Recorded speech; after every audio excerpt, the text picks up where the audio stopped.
नमस्ते भैया, देसी एनालिसिस में आपका स्वागत है। और पूरे देश भर में चर्चा का विषय बना हुआ है वक्फ अमेंडमेंट बिल, और जो कि लोकसभा में पास हो गया है। पूरे देश भर में दो खेमा में लोग बट चुके हैं, एक पक्ष में और विपक्ष में।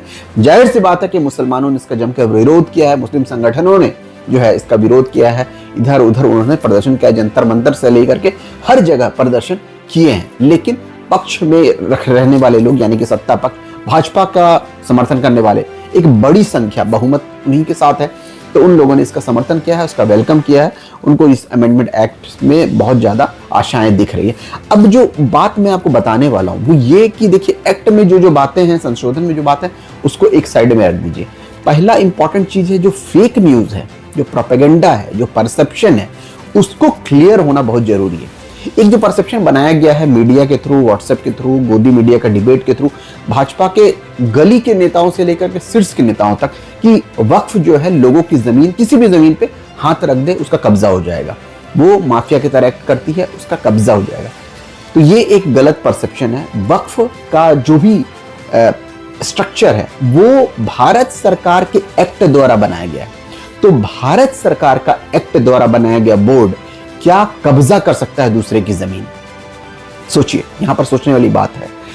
वही जमीन वक्फ अपना बताती है जिस जमीन के बारे में भारत सरकार के दस्तावेज में अंकित होता है कि यह जमीन उनकी है, या राज्य सरकार के दस्तावेज में अंकित होता है कि वक्फ की जमीन है। सिर्फ उसी जमीन के बारे में वो अपना दावा करती है। ऐसा नहीं होता है कि कोई भी मौलवी मौलाना कोई पर्चा लेकर के आ जाए और आपकी जमीन पे कब्जा कर ले, ऐसा नहीं हो सकता है। वही जमीन जो सरकार के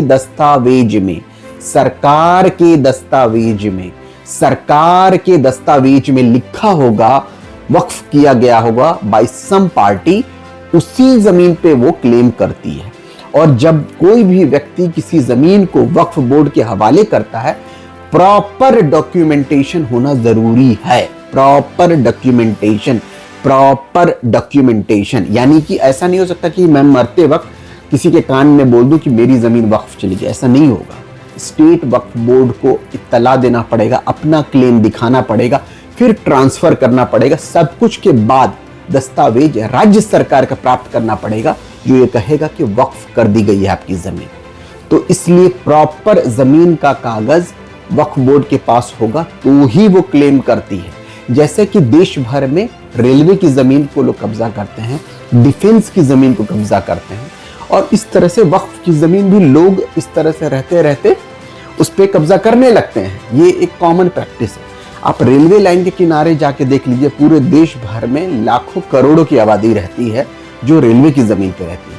ठीक है, तो ये कब्जा पॉसिबल है, और रेलवे कभी कभार उनको खाली भी करवाती है, कहीं कहीं नहीं भी खाली करवा पाती है।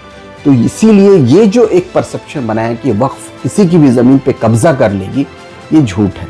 ठीक है, ये बिल्कुल गलत बात है। दूसरा जो एक बात है कि वक्फ की जमीन पर अगर वक्फ दावा करती है तो सिर्फ वक्फ का ट्रिब्यूनल जो है वो फैसला करेगा। अब एक परसेप्शन बनता है कि वक्फ का ट्रिब्यूनल मौलवी मौलाना लोग बैठ जाते होंगे तस्बीह गिनते हुए, दाढ़ी वाले। ऐसा नहीं है। जिला जज सेशन कोर्ट का सिटिंग जज, वो वक्फ का ट्रिब्यूनल का जज होता है, और जो एग्जिस्टिंग दस्तावेज है उसको वेरीफाई करके उसी पैरामीटर में वो अपना डिसीजन देता है, और उसको हाईकोर्ट में चैलेंज भी किया जा सकता है। तो ये तो एग्जिस्टिंग एक्ट की बात है जो पहले थी, और अमेंडमेंट में जो भी सुधार हुआ है या जो भी चेंजेस किए गए हैं उसके बारे में मैं तफसील से कभी और वीडियो बनाऊंगा। लेकिन ये परसेप्शन पहले क्लियर कर लीजिए।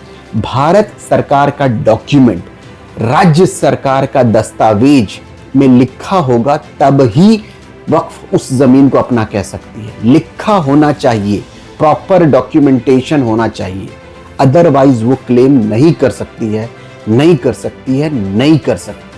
मिलेंगे दोबारा किसी और टॉपिक पे, देसी एनालिसिस में, और अगर आप कहेंगे तो हम तफसीलात से संशोधन के बारे में बात करेंगे। देखिए, पक्ष विपक्ष अपनी तरफ है। ठीक है, लोगों का जो पक्ष है वो विपक्ष है, वो मैं बदलने वाला नहीं हूं, लेकिन जो फैक्ट्स है उसको रखा जा सकता है ना। मिलेंगे दोबारा।